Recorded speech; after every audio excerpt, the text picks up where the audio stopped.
বইমেলা চলাকালীন সময়ে যতীন সরকারের সাক্ষাৎকারটা নেওয়া যত জরুরি, আমারটা নেওয়া তত জরুরি না। একজন কবির কি কোনো বয়স হয়? কবিতা নিয়ে ভবিষ্যৎবাণী করা যায় না। আগামীকাল কি কবিতাটা লিখবো সেটা আজই বলা যাচ্ছে না। লিটল ম্যাক সাহিত্যের বারুদঘর। পাণ্ডুলিপি বাছাই প্রক্রিয়া থাকে, নানা ধরনের প্রক্রিয়া থাকে, কিন্তু সেই প্রক্রিয়াগুলা কোথায় যেন যথোপযুক্তভাবে হয় না। সরারদি উদ্যানে বইমেলা হচ্ছে, এটাই অনেকে জেনে উঠতে পারেনি। আপনার জিজ্ঞাসার মধ্যেই একটা শব্দ আছে, প্রচলিত। দেখেন, আমি লিখতে শুরু করেছি এবং লেখার বিষয়াশয়, লেখার জনরা, সকল দিক থেকেই আমি মনে করি যে আমি এই যে প্রচলিত বা প্রথাগত যে জায়গাটা, এইটাকে আমি কখনোই মানে মাথায় রাখি না। মাথায় না রাখার ফলে যেটা হয়েছে যে মানে আসলে একজন কবির কি কোনো বয়স হয়? একজন সুকান্ত ভট্টাচার্য, তার সাথে 21 বছর বয়সেই মারা গিয়েছেন। র্যাবো অল্প কিছুদিনের মধ্যেই তার মানে সাহিত্য জীবনটাও খুব সংক্ষিপ্ত। সেইখানে আমার আজকে প্রায় 40 হতে যাচ্ছে বয়স। সেখানে একজন কবির জন্য বোধহয় কম সময় না। আর যদি তার টেক্সট থাকে, এখন হতে পারে সেটা ভালো কবিতা, মন্দ কবিতা, কবিতা পাঠকের জায়গা থেকে হয়তো নানা ধরনের জিজ্ঞাসা থাকে। সেই জিজ্ঞাসাকে তো আমি আর কোনো বিরোধিতা করতে পারবো না, থামাতে পারবো না। তো আমি মূলত এইসব বিবেচনাকে আমি মাথায় নিইনি। পাবলিশার চেয়েছে, আমারও মনে হয়েছে যে প্রথম দিককার বইগুলো যেহেতু বাজারে নেই, প্রথম দিককার শুধু নেই, সাম্প্রতিক সময়ে যে প্রকাশনাগুলা, এই গত বছরের আগের বছর যে অ্যাকোস্টিক শরীর, ফুর্তি অর্গানিক যে বইটা, এই বইটাও প্রকাশকের কাছেই একটা কপি নেই। হ্যাঁ, অনেকেই চাচ্ছে। তাহলে আমার যে 2 বছর আগে একটি বই বেরোলো, সেই বইটাকে তো আমাকে পাঠকের কাছে দিতে হবে। তো সেই 2013 সালে বেরোনো প্রথম বই থেকে শুরু করে এবছরও আলো পৃথিবী নামে কলকাতার একটা পাবলিকেশন ইন্ডিয়া থেকে প্রকাশ হয়েছে যে বইটি, সেই বইটিও আছে। অর্থাৎ এই যে একসঙ্গে 11টি বই পাঠকের হাতে যাচ্ছে, এইটাকে আমি এটা একটা সুযোগ বলেই আমি মনে করি একজন পাঠকের জন্য এবং আমার স্বয়ং কবির জন্য। কবিতা নিয়ে ভবিষ্যৎবাণী করা যায় না। হ্যাঁ, কবিতা মানে আমি আগামীকাল কি কবিতাটা লিখবো সেটা আজই বলা যাচ্ছে না। তবে যেটা হয় সেটা হচ্ছে যে এই আমি মনে করি যে 11টি বই এই সংকলনটায় আছে, অর্থাৎ 11 জন অরবিন্দ আছে এখানে। হ্যাঁ, এই 11 জন অরবিন্দকে পাওয়ার পরে যদি মনে হয় যে অরবিন্দের আরেকটা জন্ম দরকার, এই সুযোগ বা এই নিজেকে চেঞ্জ করার যদি সুযোগ আসে, সেটা হবে। হ্যাঁ, আমি কবিতার মানুষ, কবিতার সঙ্গেই থাকি, আশা করি সেটা হয়ে যেতে পারে। লিটল ম্যাক সাহিত্যের বারুদঘর, তারুণ্যের বারুদঘর। আজকে আমরা যত লেখক দেখি এবং গুরুত্বপূর্ণ লেখক দেখি, তাদের অধিকাংশই লিটল ম্যাক থেকেই তাদের লেখালেখি শুরু, এবং দীর্ঘদিন লিটল ম্যাকের সঙ্গে চর্চা করেছে কারণেই তাদের টেক্সটের ভেতরে ওই বারুদটা, ওই তারুণ্যটা আমরা পেয়ে থাকি। তো দেখেন, যখন এই লিটল ম্যাগাজিন ধারণাটা শুরু হয়েছিল, সেই ধারণাটা শুরু হওয়ার পেছনে ছিল লিটল ম্যাক কর্মীরাই। হ্যাঁ, ওই লিটল ম্যাক কর্মীরা যখন ভেবেছে যে এখন লিটল ম্যাক হওয়া দরকার, কেউ তাদেরকে বলে দেয়নি যে এই মুহূর্তে তোমরা লিটল ম্যাগাজিন করো, কোনো পূর্ব নির্দেশনা ছিল না।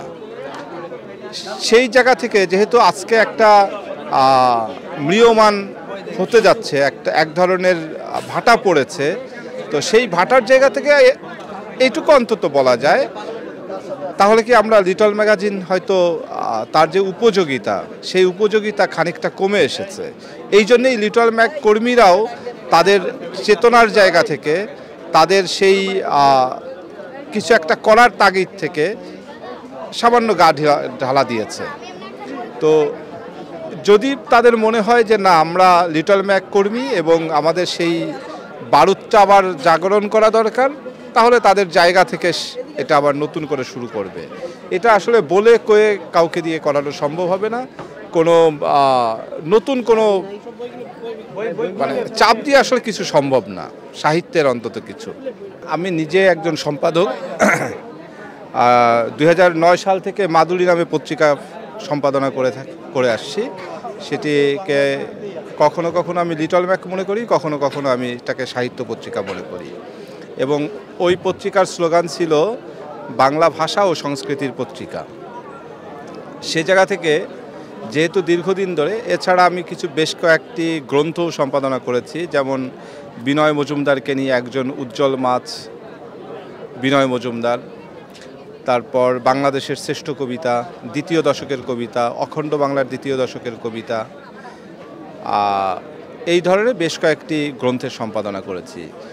এই সম্পাদনার অভিজ্ঞতা থেকে যেটা আমার মনে হয় যে আমাদের প্রকাশনা জগতে যে প্রকাশনা শিল্প আমরা বলে থাকি, শিল্প বলার সঙ্গে সঙ্গেই যে উপযোগিতা বা যে উপাদানগুলো আমাদের জড়ো হওয়া দরকার, একটি বইয়ের পেছনে একটা প্রুফ রিডিং থাকে, সম্পাদনা থাকে, পাণ্ডুলিপি বাছাই প্রক্রিয়া থাকে, নানা ধরনের প্রক্রিয়া থাকে, কিন্তু সেই প্রক্রিয়াগুলা কোথায় যেন যথোপযুক্তভাবে হয় না।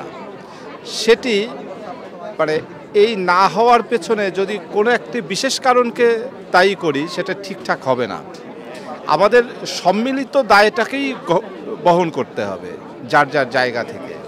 আরও সবচেয়ে বড় ব্যাপার যে এই কালচারটা গড়ে উঠতে হবে। সেই কালচারটা গড়ে ওঠার পেছনে আমি একা অথবা কোনো একটা পাবলিশার নিজে একা এটা করে উঠতে পারবে না।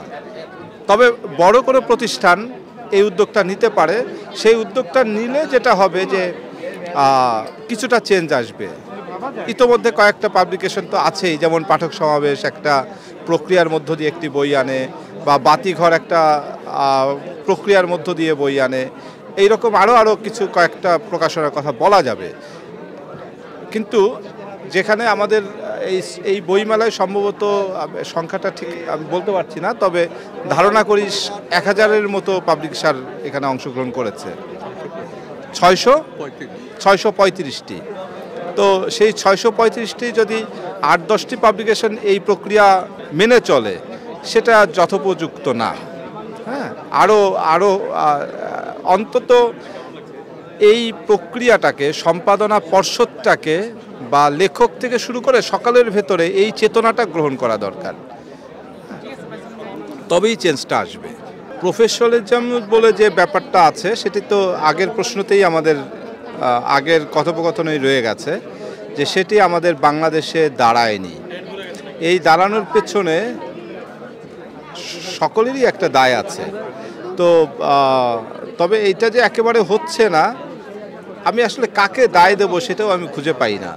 যেমন একটি বইয়ের যদি বিক্রি হয় 5000 কপি, তখন আমি তাকে জোর গলায় বলতে পারি যে পাবলিশার, আপনি কেন আমাকে রয়্যালিটি দেবেন না? হ্যাঁ, এখন একটি বই যদি বিক্রি হয় 100 কপি, তাহলে আমি কিভাবে তাকে বলতে পারি যে আপনি আমাকে রয়্যালিটি দেন? কারণ পুঁজির সঙ্গে ব্যবসা, টাকার সঙ্গে তো ব্যবসা মূলত তো লাভ ক্ষতির উপরে নির্ভর করে সকল কিছু। আমাদের সেই কালচারটাকে গড়ে ওঠা দরকার। হ্যাঁ, পাঠকদের সেই আগ্রহ, লেখকদের, পাবলিশারদের সকল সমন্বয়ের মধ্য দিয়ে এটা করা সম্ভব। কিন্তু সেই সমন্বয়টা কবে হবে সেই অপেক্ষায় আছি। আপনার আশঙ্কাটা অমূলক না, কারণ এই বইমেলার সঙ্গে সেই 52 ভাষা আন্দোলন থেকে শুরু করে মুক্তিযুদ্ধ, আমাদের যত সংগ্রামী চেতনা আছে, সকল চেতনার সঙ্গে বইমেলাটা জড়িত। এবং এখনও অনেকে মনে করে বইমেলা মানে হচ্ছে বাংলা একাডেমির ভেতরেই হওয়া বইমেলা। সোহরাওয়ার্দী উদ্যানে বইমেলা হচ্ছে, এটাই অনেকে জেনে উঠতে পারেনি। এমন মর্মমূলে পাঠকদের মধ্যে, দর্শনার্থীদের মধ্যে গড়ে উঠেছে। অনেক অংশ আছে যে বইমেলায় আসে, শুধু বাংলা একাডেমির ভেতরে ঘুরে সোহরাওয়ার্দী উদ্যানে না ঢুকে সে তার বাসায় ফিরে যায়। হ্যাঁ, তো আমাদের এই দীর্ঘদিনের চর্চার ভেতরে এই সোহরাওয়ার্দী উদ্যান এবং বাংলা একাডেমি মিলেমিশে আছে বইমেলা হিসেবে। তবে সরকার বা কর্তৃপক্ষ যখন মনে করবে যে এই জায়গাটা উপযুক্ত না, নিশ্চয়ই তাদের ভেতরে অন্যরকম চিন্তা আছে, একটা গঠনমূলক চিন্তা আছে। যদি গঠনমূলক চিন্তা থাকে এবং এটার চেয়ে ভালো কিছু করা সম্ভব, আমি সেটার পক্ষে। তবে যেন এই যে ২১-এর চেতনা, এই ২১-এর চেতনাটা বয়ে নিয়েই আমাদের ভবিষ্যৎ পরিকল্পনা হয়। দেখুন, আগে বইমেলায় এলে একজন মোহাম্মদ জাফর ইকবালকে পাওয়া যেত, হুমায়ুন আহমেদকে পাওয়া যেত, যতীন সরকারকে পাওয়া যেত, আনিসুজ্জামান স্যারকে পাওয়া যেত, সৈয়দ শামসুল হককে পাওয়া যেত, আল মাহমুদ শামসুর রহমান, এরা বইমেলায় আসতেন। তাদের যে সময়, সেই সময়ে একজন লেখকের সঙ্গে লেখকের অটোগ্রাফ নেওয়া, এই অটোগ্রাফ নেওয়ার প্রতি যে আগ্রহ, একজন নির্মলেন্দু গুণ এলে বইমেলা যেন উজ্জ্বল হয়ে উঠত। অনেকেই গত হয়েছেন, কিন্তু যারা আছেন তাদের সঙ্গে যদি আমরা একটু কর্তৃপক্ষ যোগাযোগ করে বইমেলায় আনার ব্যবস্থা করে, তাদের সঙ্গে লেখক পাঠক যে সম্পর্ক, সেটার সঙ্গে একটা মিথস্ক্রিয়ার চেষ্টা করে, অথবা যারা এই মুহূর্তে সেলিব্রিটি লেখক আছে, তাদেরকে এনেও যদি বইমেলায় আনে, তাহলে লেখকদের সঙ্গে এই যে একটা বিশেষ সম্পর্ক তৈরি হয়। একজন পাঠক তার প্রিয় লেখককে দেখতে পছন্দ করে, অপেক্ষায় থাকে। সেই জায়গাগুলো আমাদের বোধহয় কর্তৃপক্ষে নজর দিতে পারে। আপনারা মিডিয়া যারা আছেন তারাও নজর দিতে পারেন। মিডিয়াদের মধ্যে অনেকাংশে দেখা গেছে যে যারা মানে লিখছে কিন্তু লেখাটাকে ধারণ করে না। হ্যাঁ, একজন যতীন সরকার যেভাবে লেখাটাকে ধারণ করে, তার কাছে যাওয়াটা, এই বইমেলা চলাকালীন সময়ে যতীন সরকারের সাক্ষাৎকারটা নেওয়া যত জরুরি, আমারটা নেওয়া তত জরুরি না। হ্যাঁ, কিন্তু আমাদের এই গণমাধ্যম সাধারণত এই নানা জনের যারাই লিখছে, আজকে বই বের করলো, তারও সাক্ষাৎকার নেওয়ার দরকার, আমি সেটা অস্বীকার করছি না। কিন্তু এই যে পরম্পরা, সেই পরম্পরার দিকে নজর রেখে আমাদের গুণীজনদেরকে শ্রদ্ধা জানিয়ে এই অব্যাহত ধারা বহন করলে তখন লেখক পাঠকের ভেতরে সম্পর্কটা বাড়বে এবং বইমেলাটাও মহিমান্বিত হবে। এই জায়গাগুলো আমাদের নজর দেওয়া দরকার বলে আমি মনে করি। সংবাদ, ফিচার ও অনুষ্ঠানের জন্য ভিজিট করুন সংবাদ প্রকাশের ওয়েবসাইট এবং যুক্ত থাকুন ফেসবুক পেজ ও ইউটিউব চ্যানেলের সঙ্গে।